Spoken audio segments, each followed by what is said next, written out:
जय गुरु जी। शुक्राना गुरु जी। सारी संगत को जय गुरु जी। संगत जी, क्या हम भी लालच में आकर दूसरों का हक छीन लेते हैं?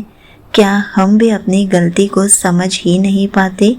तो चलिए इसी पर एक अंकल जी का सत्संग सुनाती हूँ, जिसमें उन्होंने इस बात को बहुत अच्छे से एक्सप्लेन किया है। ये सत्संग पूरा ज़रूर सुनिएगा, आपको बहुत अच्छे आंसर्स मिलेंगे। तो चलिए अंकल जी का सत्संग सुनाती हूँ। संगत जी, मेरा नाम रवि है। मैं गुरु जी के बड़े मंदिर हर महीने जाता रहता हूँ। एक दिन बड़े मंदिर में एक विशेष दिन पर गुरु जी के स्वरूप और पॉकेट स्वरूप बांटे जा रहे थे। सेवादार अंकल बहुत प्यार से सबको एक एक स्वरूप दे रहे थे। संगत जी, बहुत संगत आई हुई थी और पीछे कई संगत अपनी बारी का इंतज़ार कर रही थी। जब मेरी बारी आई तो मैंने एक स्वरूप लिया, लेकिन मेरे मन में लालच आ गया। मैंने सोचा एक घर के लिए लिया है, एक दुकान के लिए भी ले लेता हूँ।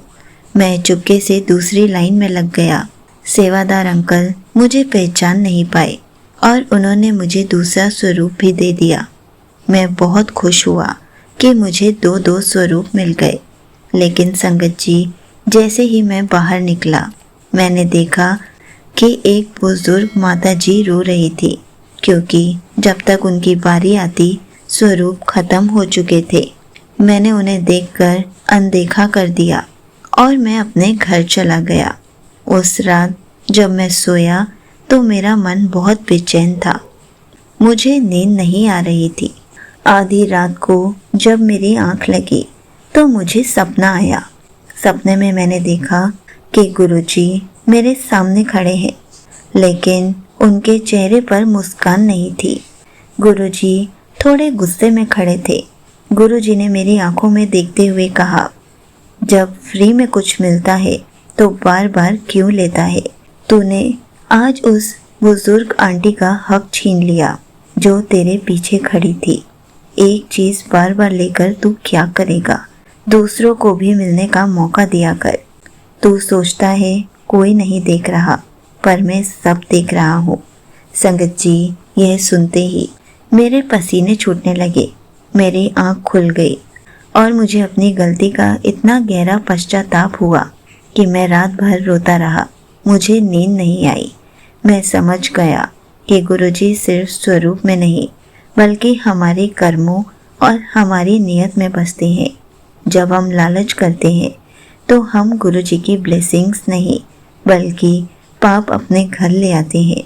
उसी वक्त मैंने अपने घर के मंदिर में जाकर गुरुजी के स्वरूप के आगे हाथ जोड़े और उनसे माफ़ी मांगी। संगत जी, अगले ही दिन सुबह होते ही मैं दोनों स्वरूप लेकर उसी जगह गया जहां मैंने उन बुजुर्ग आंटी जी को रोते हुए देखा था।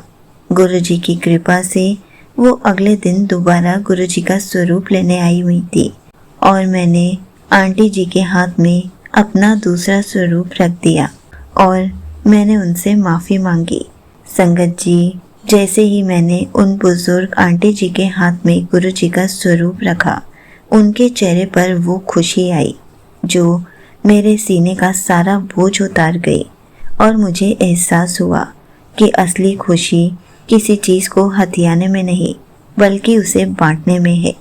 सचमुच संगत जी, जब हम अपनी गलतियों को सुधार कर दूसरों के हक का सम्मान करते हैं, तब गुरुजी हमें कितनी खुशियाँ दे जाते हैं।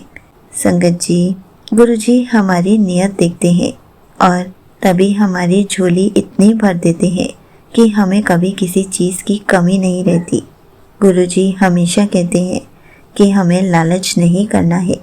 यहीं पर अंकल जी का सत्संग समाप्त होता है। संगत जी, आज इस सत्संग में गुरुजी ने हमें एक बहुत ही बड़ा आईना दिखाया है।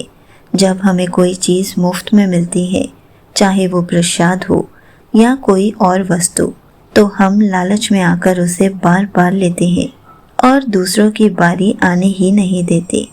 गुरुजी हर बार हमें समझाते हैं, एक चीज़ बार बार लेकर क्या करेगा? दूसरों को भी मिलने का मौका दे। हम सोचते हैं कोई नहीं देख रहा, पर हम यह भूल जाते हैं कि गुरुजी सब देख रहे हैं।